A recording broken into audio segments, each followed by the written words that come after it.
In this step-by-step tutorial, I will show you guys step-by-step how you can change currency in your AliExpress account just in few minutes. This will be an easy and quick tutorial, so let's get started. So all you have to do is you just need to open your AliExpress account like this. Go to your AliExpress homepage and click over here.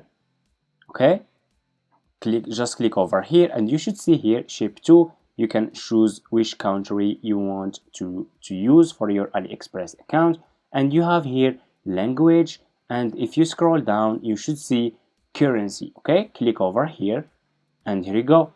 You can choose which currency you want to use. You have USA dollar, euro, and so on. Okay, so just if you want to choose USA dollar, just choose this one and click on save, and that's it.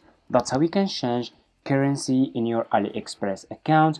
Thank you so much for watching and see you in my next videos.